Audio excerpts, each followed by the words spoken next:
Welcome back to the Nuclear Table. I'm your host, Dr. Ian Fleming Zhou. Over the past few years, few issues have generated as much debate in nuclear policy circles as China's growing nuclear arsenal, the future of strategic stability between Washington and Beijing, and the broader implications of an increasingly multipolar nuclear order.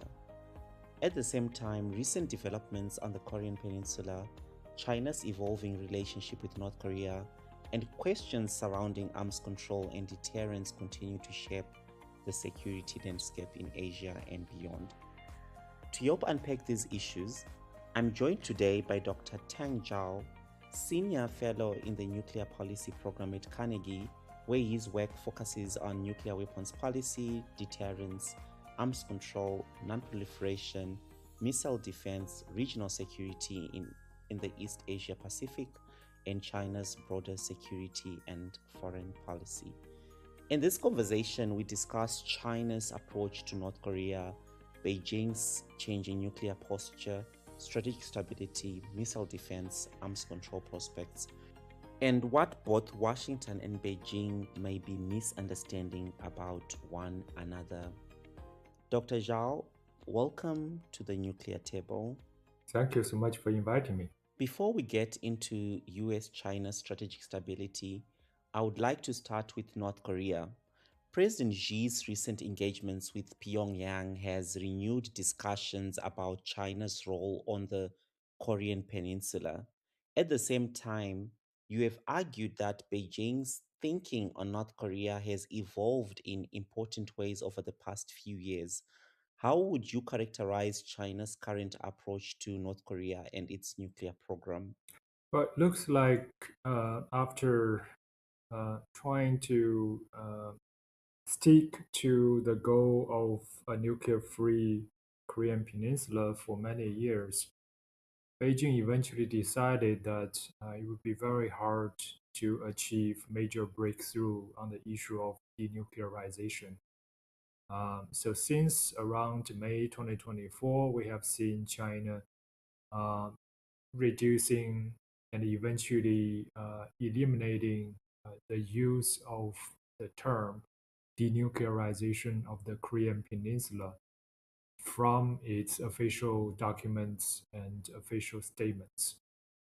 And this was once again confirmed by the recent Xi Kim summit. The issue of denuclearization was not mentioned in either party's readout of the meeting.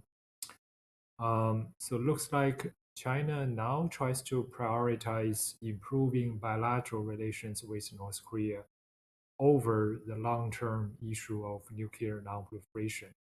I think this is primarily because of China's preoccupation with the strategic competition with the United States. And under this circumstance, it is more important for China to maintain its broader geopolitical influence over North Korea, over Korean Peninsula affairs, so that China can better manage future developments in the region.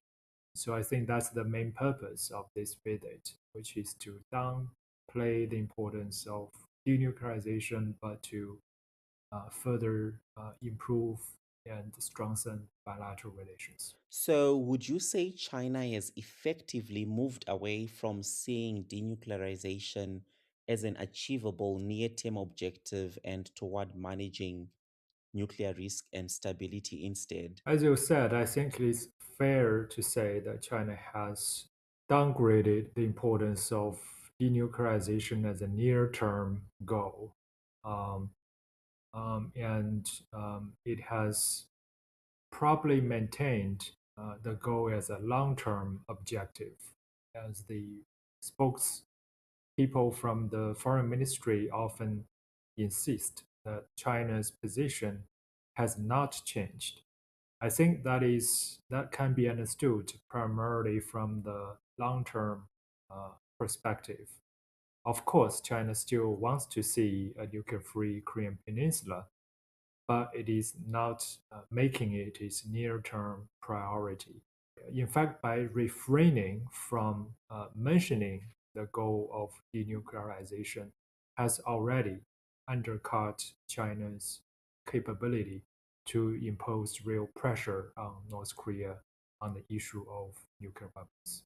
One of the things that stood out to me from your presentation at the AMC conference was your discussion of how China's approach to North Korea has shifted since 2024.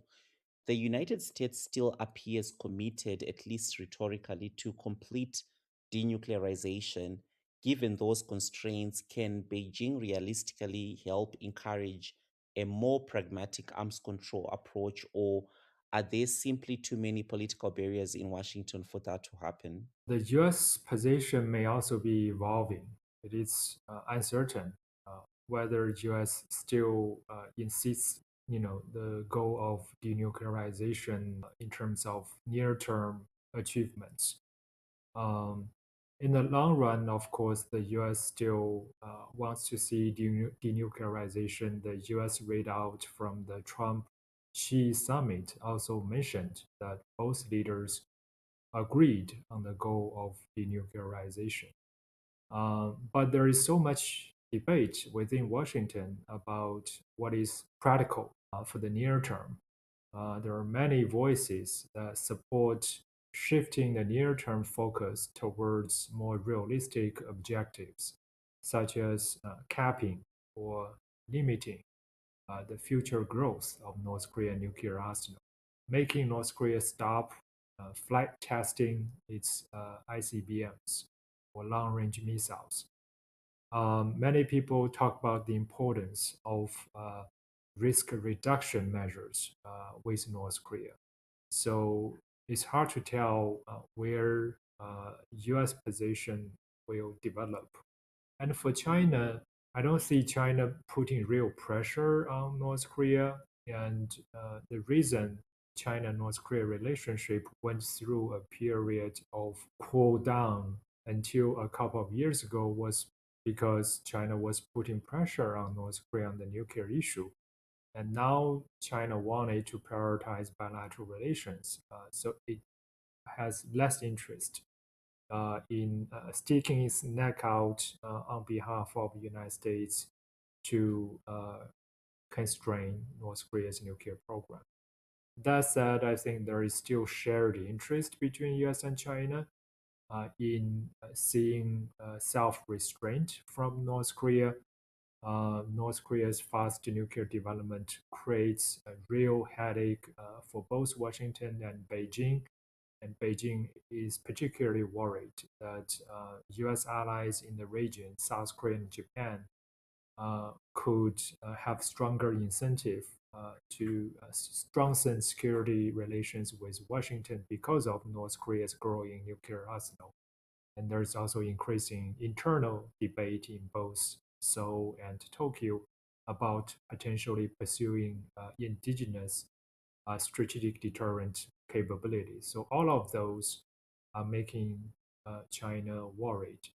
If there is resumed U.S. North Korea summit or diplomacy, I think Beijing wants to be kept informed and be kept in the loop. And Xi Jinping has already emphasized the importance of strategic coordination with North Korea, including during his recent visit. So I think Beijing is primarily focusing on avoiding being sidelined in any important diplomatic process going forward. Let me zoom out from the Korean Peninsula and turn to China's own nuclear posture. In Washington, China's nuclear modernization is often interpreted as evidence that Beijing is abandoning minimum deterrence and moving toward a much more expansive nuclear strategy. From your perspective, is that actually what is happening? It's really hard to know for sure because China has not provided any authoritative explanation about the rationale behind its nuclear buildup. I think it's plausible that multiple calculations have contributed to the decision. Certainly, part of that could be China's desire to further consolidate the credibility of its nuclear second strike capability.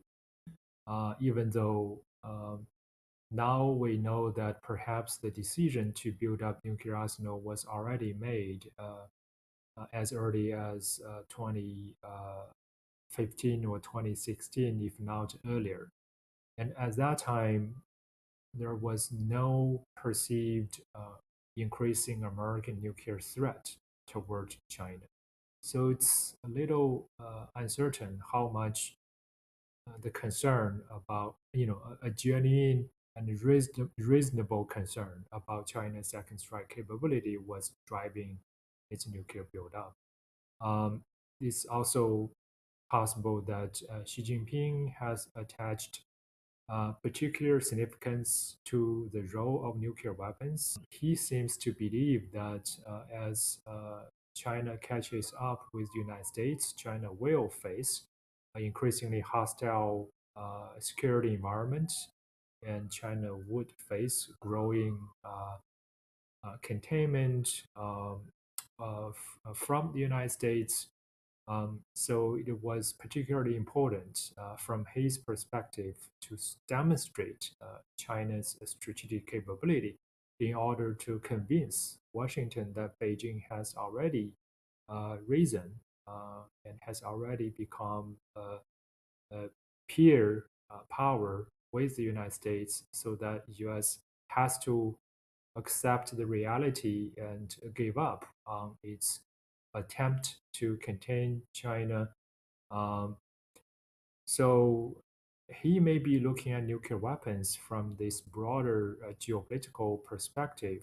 After he personally upgraded China's missile force from Second Artillery, which was a military branch, to the PLA rocket force, which became a full military service, the rocket force was also given a new mission statement, which includes the mission of achieving strategic counterbalance. And it's likely, from my personal view, that this mission of strategic counterbalance is an indicator of the desired uh, objective of having nuclear weapons contribute to stabilizing bilateral relations with the United States, and thus help creating a more favorable international environment for China.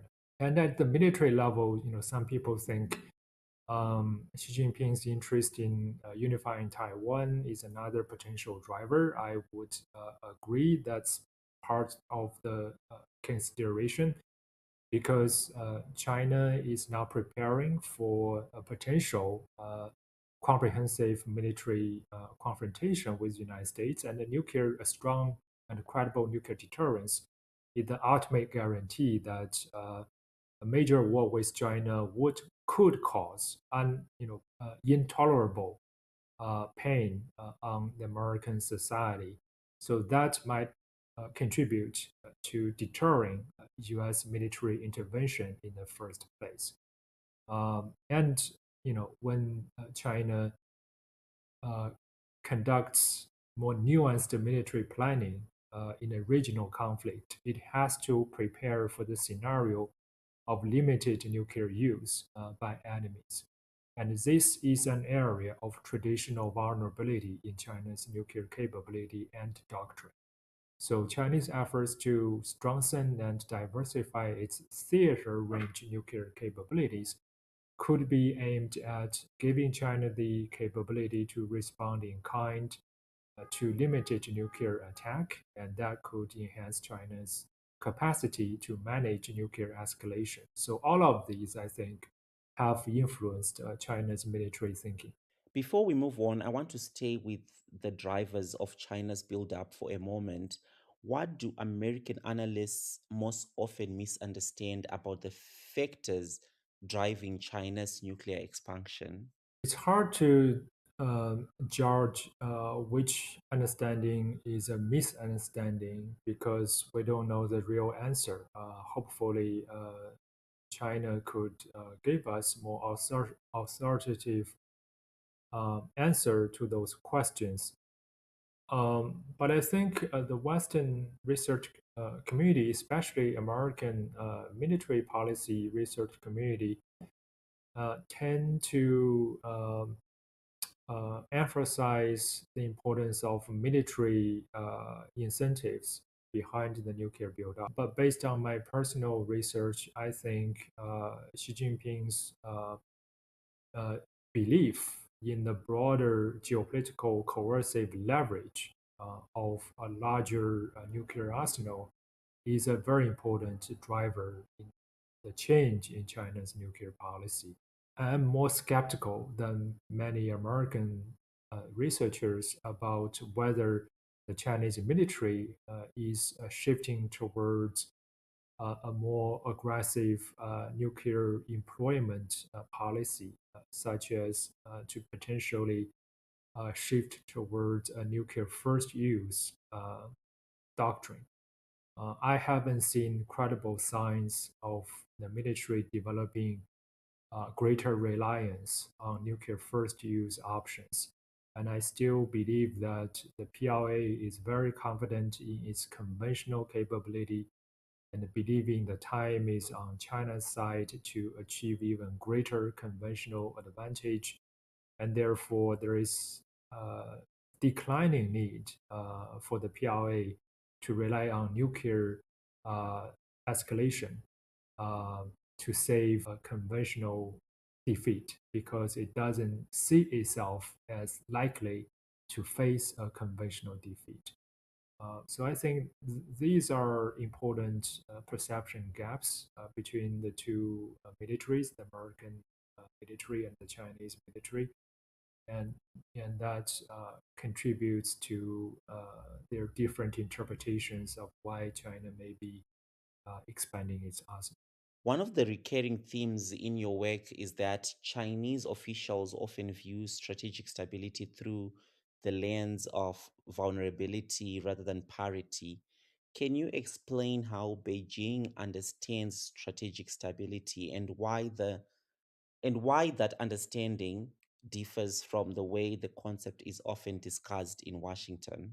Yeah, I have looked very deeply into Chinese analysis and discussion. I haven't seen signs of China wanting nuclear parity with the United States. Traditional belief in asymmetric strategic deterrence still appears partially influential, even with senior civilian leaders and senior military leaders.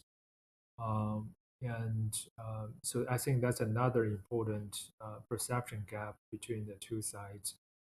In the United States, many people already assume that China has fully embarked on a path to achieve nuclear parity, uh, and if not, to develop an even larger nuclear arsenal than the United States. But I don't see credible evidence in China, in PLA, that demonstrates a real interest in that objective. And this relates to your question about different understandings about strategic stability. The American uh, understanding of the term is usually focused more narrowly on the stability of the nuclear deterrence relationship, um, the lack of incentive to use nuclear weapons first, the lack of incentive to arms race. But for China, the term is often understood by senior political leaders as having a much broader meaning.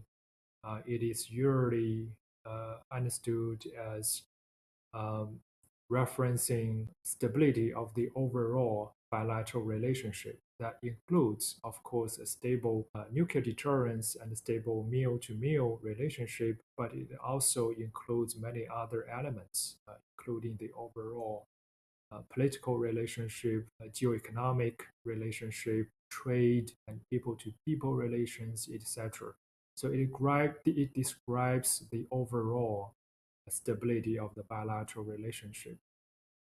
Interestingly, we have seen that at the recent Trump-Xi summit, both leaders committed to so-called constructive relationship of strategic stability.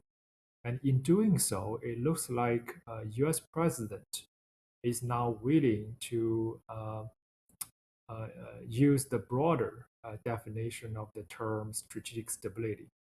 Um, and I think that's very much music to Chinese ear because part of the Chinese goal behind the nuclear buildup has been to uh, persuade the United States to accept broader strategic stability, meaning that the U.S. would commit not to challenging China's core interests. And that's a very broad term that includes Chinese political system, Chinese territorial integrity, and China's right to economically develop. So Beijing is very happy to see President Trump using this term, and China is making the case that U.S. has basically promised to not challenging Chinese core interests.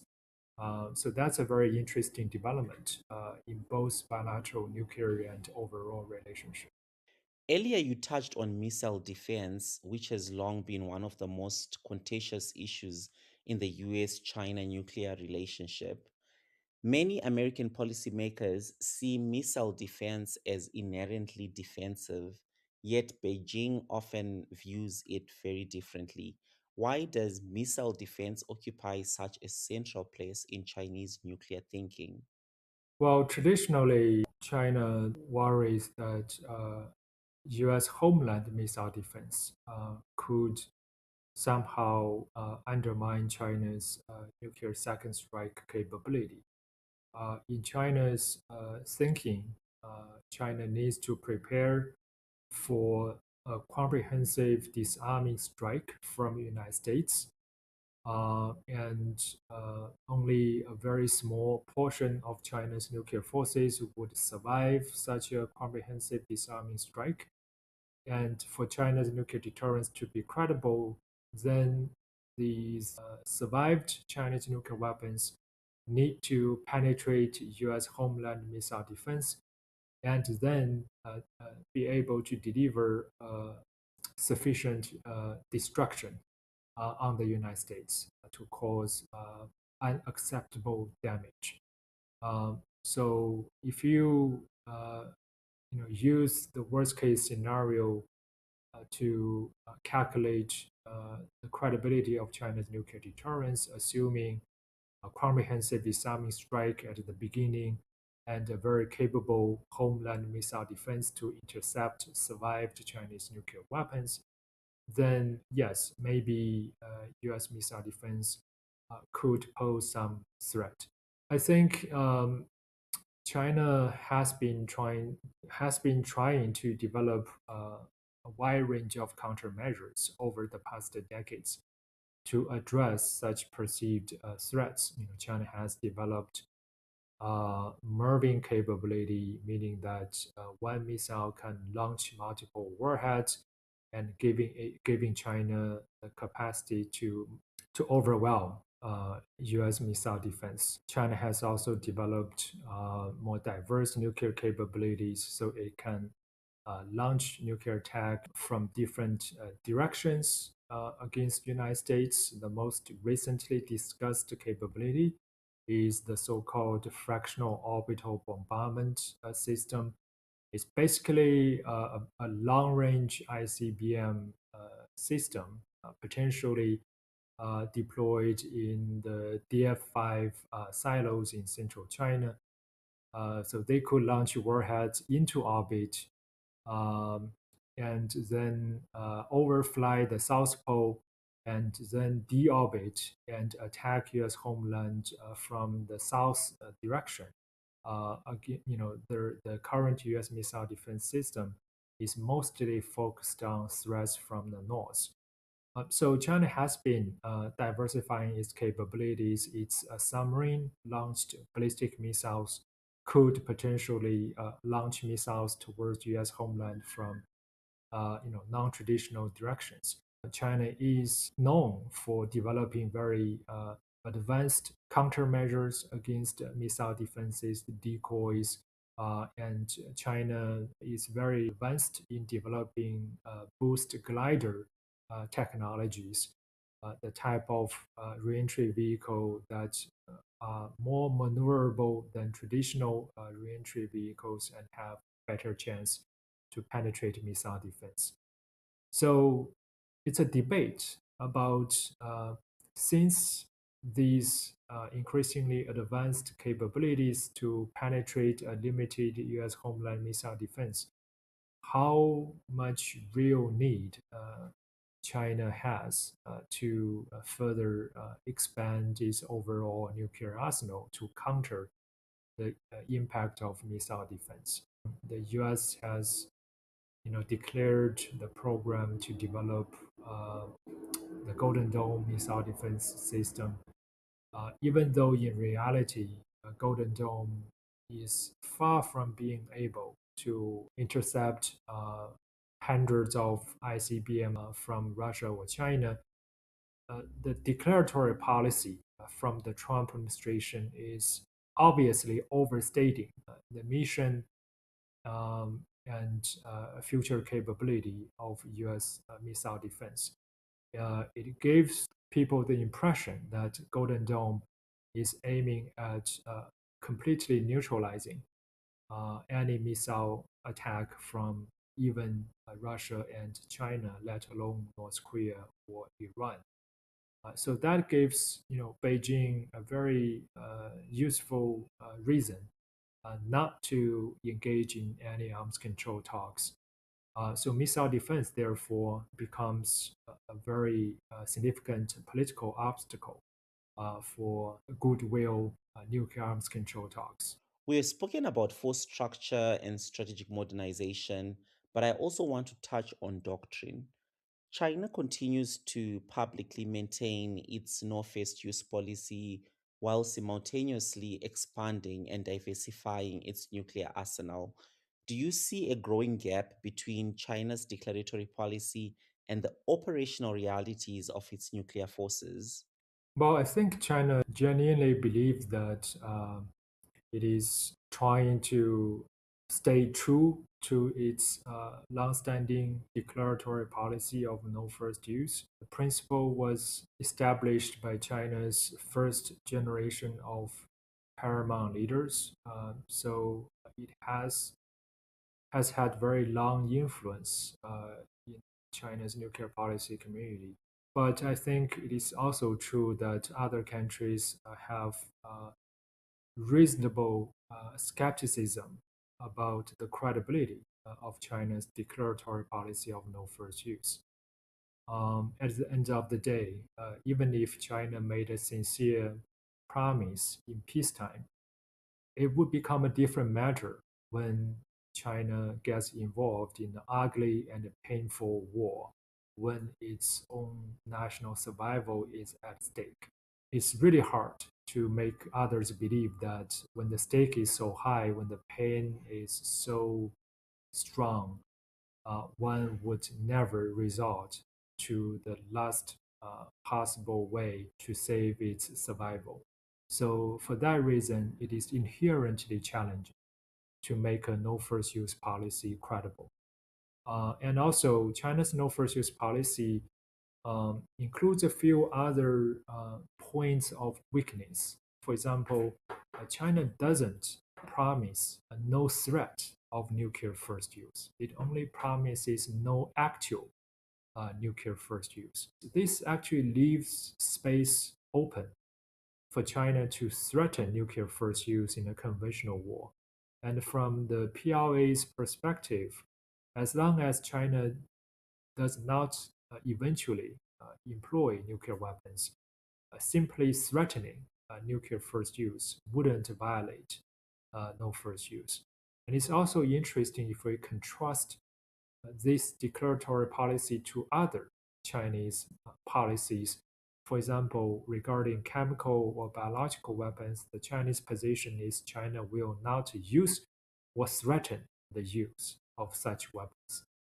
When it comes to space security, the Chinese position is China will not use or threaten to use the force against space objects. But when it comes to nuclear use, it interestingly leaves out uh, the issue of the threat of nuclear first use.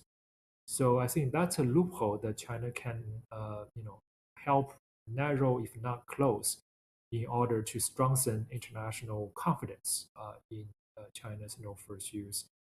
And also, there are many operational level difficulties that are hard to resolve. For example, how do you really distinguish a nuclear demonstration shot from nuclear first use in a major military crisis, right? If China launches a nuclear ICBM into the middle of the Pacific Ocean and call it a nuclear test against the background of a major conventional war over Taiwan. Maybe China can claim it has not crossed the nuclear first use threshold, but other people or other countries could reasonably argue that China has already conducted a nuclear first use. The line between nuclear first use and nuclear demonstration shot or a nuclear test during a military crisis can be more blurry than most people think.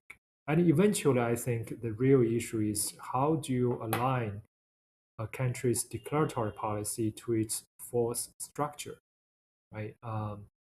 If China has a fast growing nuclear arsenal with more diverse nuclear weapons, some of which are of lower yield, are more precise, so they are easier to target isolated military facilities that could make foreign countries believe China is creating the conditions for nuclear first use, especially in a regional conflict. So, how do you convince other countries about the credibility of no first use when your arsenal is growing so fast and diversifying quickly? Is also an increasing challenge. So, I think there are many opportunities for China to have deep and substantive dialogues with other countries to study how a country can align its no first use declaratory policy with its overall force structure to make it really credible. That brings us naturally to the question of arms control, right? There is a growing call within the field for Washington and Beijing to begin more substantive discussions on arms control. In your view, what would meaningful arms control actually look like between the United States and China? Are we talking about formal agreements, transparency measures, risk reduction mechanisms, or something else entirely? Um, I think traditional arms control agreements or treaties, like those between US and Russia, are unlikely to materialize between US and China in the foreseeable future, not least because of lack of interest in Beijing. From Beijing's perspective, the U.S. is the U.S. is causing greater instability, both international security and in its security relations with China. So China needs to further strengthen its strategic deterrent capability, and from that perspective, Beijing is increasingly making the argument that its nuclear development and its overall military modernization are stabilizing uh, and are contributing to international peace and stability. So there is a big perception gap between the two sides about who is causing the problem, what is causing instability, and what should be the solution to stabilize the relationship. And so far, Beijing still is firmly in the argument that more Chinese military capability, including nuclear capability, are necessary to stabilize bilateral relations. So for that reason, I don't see China becoming interested in limiting or restricting its nuclear development anytime soon. What may be achievable is perhaps in areas of obvious overlapping interest. So they could work together to strengthen the norm against deploying or using nuclear weapons in outer space. I do also see some other small areas of opportunities for cooperation, including to strengthen risk reduction measures and the transparency measures. For instance, China is not really worried about potential U.S. nuclear buildup because China is very skeptical that the U.S. defense industry is capable of building up American nuclear capabilities in a meaningful way in the foreseeable future. But China is particularly worried about U.S.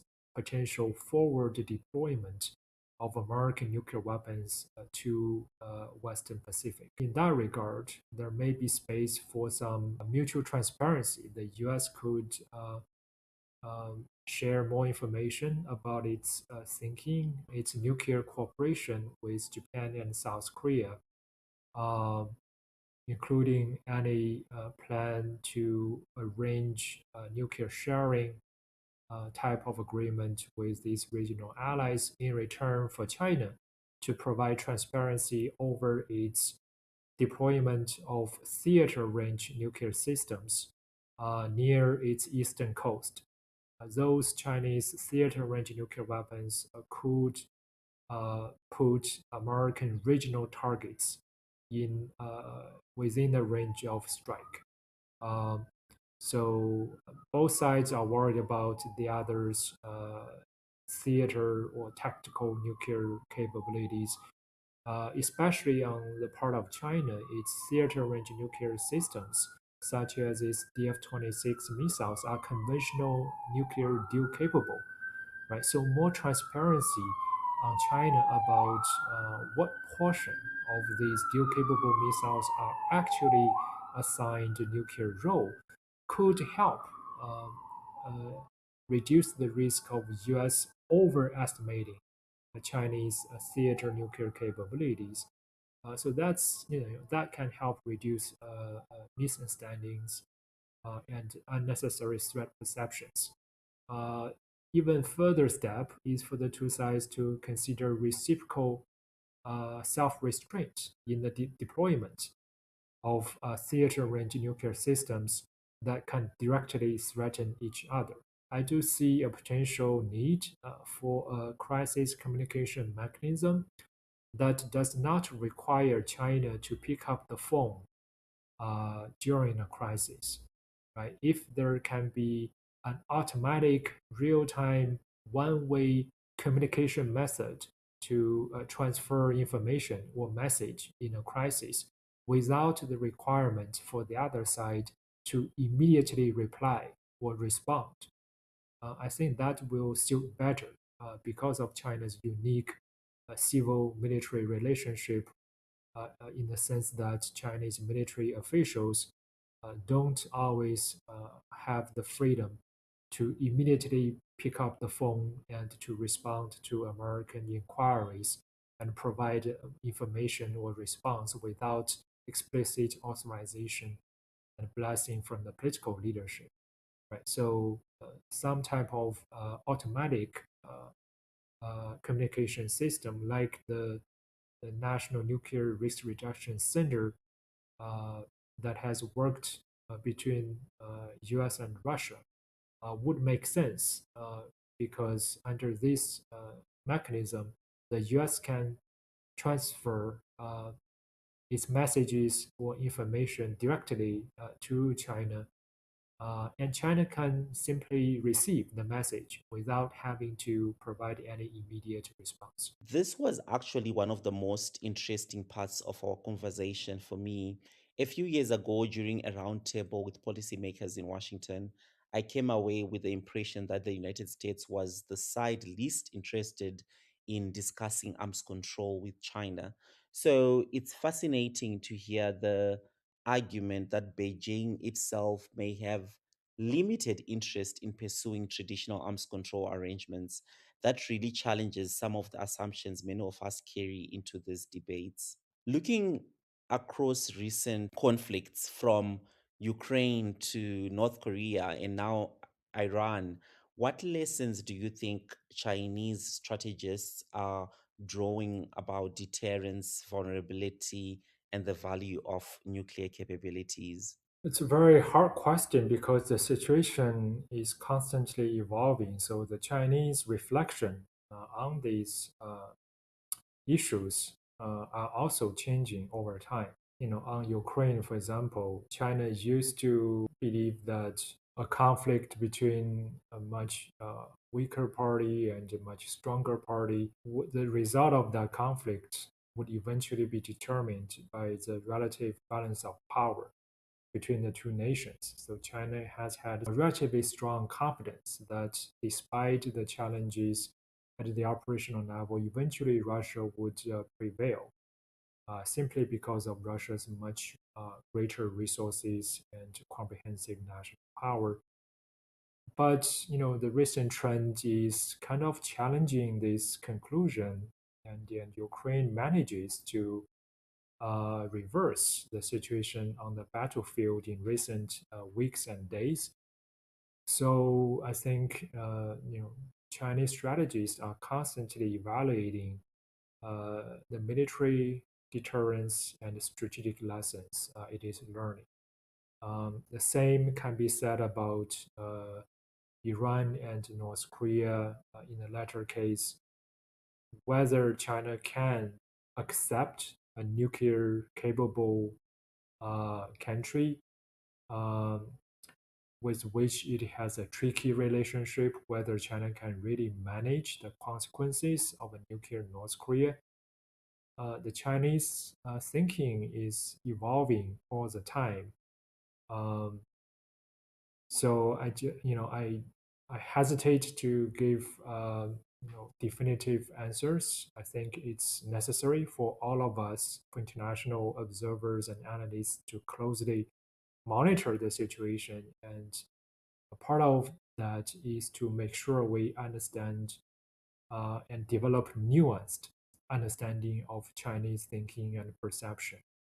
Um, so hopefully, your podcast, my research, and through collective efforts, everyone can contribute to a more lively and comprehensive debate, so we can scrutinize each other's information, perspectives, and theoretical framework, etc., to arrive at a more balanced and nuanced understanding. And I think that's the foundation for prudent policymaking. Thank you very much for joining me on the nuclear table. Thank you. It's a real pleasure. This was an incredibly insightful conversation and one that I think helps illuminate not only how China views nuclear weapons and strategic stability, but also the growing perception gap between Washington and Beijing. To everyone listening, thank you for joining us for this episode of the Nuclear Table. If you enjoyed this discussion, please subscribe on Spotify, YouTube, or wherever you get your podcasts. Until next time, I'm Dr. Ian Fleming Zhou.